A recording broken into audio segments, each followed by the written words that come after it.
Hi everybody, my name is Keegan Cooper and this is Story Behind the Story. This week we talked to Katie about the legalization of marijuana and Justin Hawley being elected into the U.S. Senate. We'll also catch up with Justin quick on some Bearcat football, and we'll talk to Angel about same time next year, the theater performance that is being put on by Northwest. First up, we're going to talk to Angel. She's here with us. How you doing, Angel? I'm good. How are you? You know, I'm doing good. It's almost Friday. It's a little bit chilly outside, so I had to put on an extra coat today, but I was able to survive. We might have some snow today this afternoon. Yeah, it's crazy.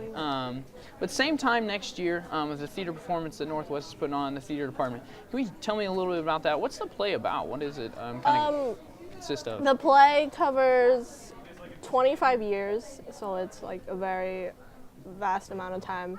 So for this play, she changed it. The director, Wendy King, changed it a little bit. It's written for two people because it's a couple, but she wanted 6 people to be in it, so she has 3 different couples just so that the audience can relate to them more, and they're all different even though they're the same character, and it just shows that like anybody could be in this situation. But so they like take turns, like each couple has 2 scenes because there's 6 scenes total. And I talked to one of the actors, one of the Dorises. She said like from her first scene to her second scene there's like a 9-year time difference, and so just playing with that time difference is fun for them and also a challenge sometimes. What is the kind of overarching theme? How many, so we have 6 characters in there, and does each one kind of tell a different story in each scene, or is it just kind of the overlying effect of the affair? 2 main characters and like just 6 people play them, so like, yeah. And it's just their affair and how they interact in the hotel room together. It's just a span of time. How did they kind of go about choosing this play each time? What did Wendy King have to say about kind of picking this one and then changing it up a little bit from what it normally looks like? So this is Wendy King's 3rd show that she's directing here at Northwest. When she applied to become a director, she had to propose a show, and this was the one she proposed, and she said she read the script for this show 20 years ago. And she just knew from then that she wanted to put it on, and this was her chance to do that.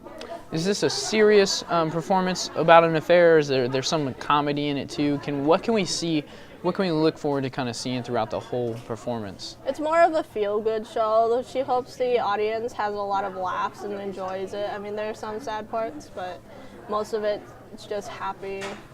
And she just wants to show people that this could happen to anyone. And having the different people play the characters is a way she hopes to relate to the audience more. Does the performance, if you can spoil any secrets, does it have an abrupt ending? Is there something, a climax point in the theater performance? Ending. You don't know yet? I don't know You don't know I'm yet? hoping to go to it this weekend, but I watched the first half and then I had to leave. So.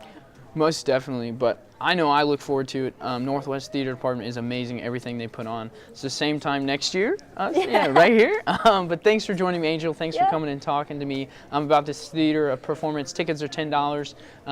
Opening night is tonight at 7:30. It also is Friday and Saturday, and then on Sunday at 2 p.m., correct? Yep. So that's exciting. I encourage everybody to go to it. We're going to take a short break, but we'll be right back with some more Story Behind the Story.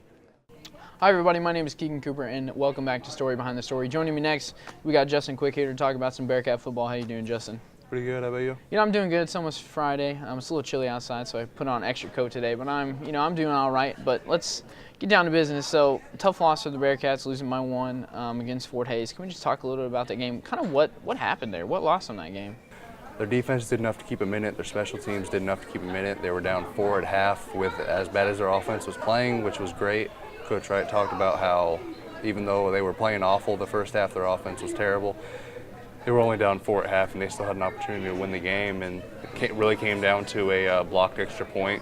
Coming down to the fourth quarter, there was a play call or a flag thrown and a call on the field. And can you talk a little bit about that? Just explain that a little bit, because officiating is one of those things that, no matter what call you make, no matter what sport it is, somebody's always going to be happy. But can you tell us a little bit about that?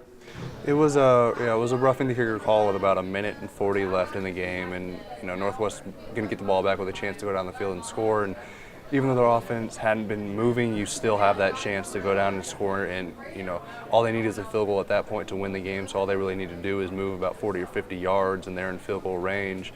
So the call kind of took away an opportunity for Northwest to go down and score with them not having any timeouts left. It gave Fort Hays a first down, and they really just kneeled out the clock the rest of the way. The issue with it was the Northwest player that was called for the roughing the kicker was blocked into the punter at that point, and when that happens, it becomes not a penalty. It just becomes another play. And it's not just speculation that he was blocked into it. Obviously, there were camera angles and everything that showed he was blocked into it. And the commissioner of officials called Coach Wright Monday. He talked about this during the press conference Tuesday. Called him Monday to explain to him that, yes, they got that call wrong. It should not have been a flag, which doesn't really change anything at that point. And something Coach Wright emphasized, and I've kind of talked about with some of the guys in the media program, that call didn't lose them the game at all. The way they played offensively lost them that game. They didn't show up. They didn't deserve to win that game the way they played. But they were still in it. They still had the opportunity, and what that call really did was take away that final opportunity for them to have a chance at that final drive. A chance for the conference title still. What can we kind of look forward to seeing that game? Is Northwest going to come out, guns a-blazing because of this, tough Fort Hays loss? What do you expect to see? It's going to be something that I think they are going to come out with an emphasis to prove that, we aren't going to let this be like last year, where they kind of stumbled heading into the playoffs instead of, getting a momentum boost into the playoffs with the way they finished the season last year. Coach Wright talked about they still have everything they wanted in front of them at the beginning of the season. They still have a shot, like you said, at the conference title. And if they win, they're in the playoffs. It's going to be on the road, more than likely, with the seeding as it is right now. They're sitting at the 6th seed. So they still have a shot to get into the playoffs, and anything can happen once you get into the playoffs, especially with a team that is talented like Northwest, that has a playoff pedigree and knows how to go on the road and play in those tough environments. If we have to concentrate on one thing, obviously you always want to put together a complete game. You want offense, defense, you want special teams, you want everybody to be there. But if there's one thing that we've got to stop against UCM, what's that? What is it? The defensive line is going to help with getting pressure. They've been able to get pressure with bringing just 4, which helps the secondary be able to cover their guys one-on-one and have help with the linebackers and safeties and those kind of things. But if they're able to get pressure with just the 4, then their secondary is going to be able to have more success and not having to guard as long with the wide receivers. We did see last week against Fort Hays that they were having some issues guarding when they weren't able to get the pressure. They had some of those issues with shots down the field and those kind of things. So it's really going to come down to how the secondary controls the passing game from Central Missouri. I want to thank you for coming and talking to me today about Bearcat football. Always, getting the updates and the latest and greatest about Northwest football. We're going to take a short break right here with Story Behind the Story, but we'll be right back.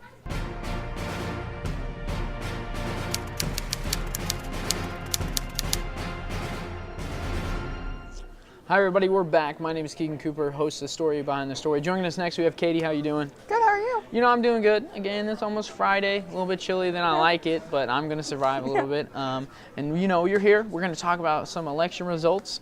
So we just see Missouri has legalized medical marijuana. So what does that kind of mean for Missouri? Well, that means, like I said, it's medical, so you can only get it if you talk to your doctor and you have a specific medical condition.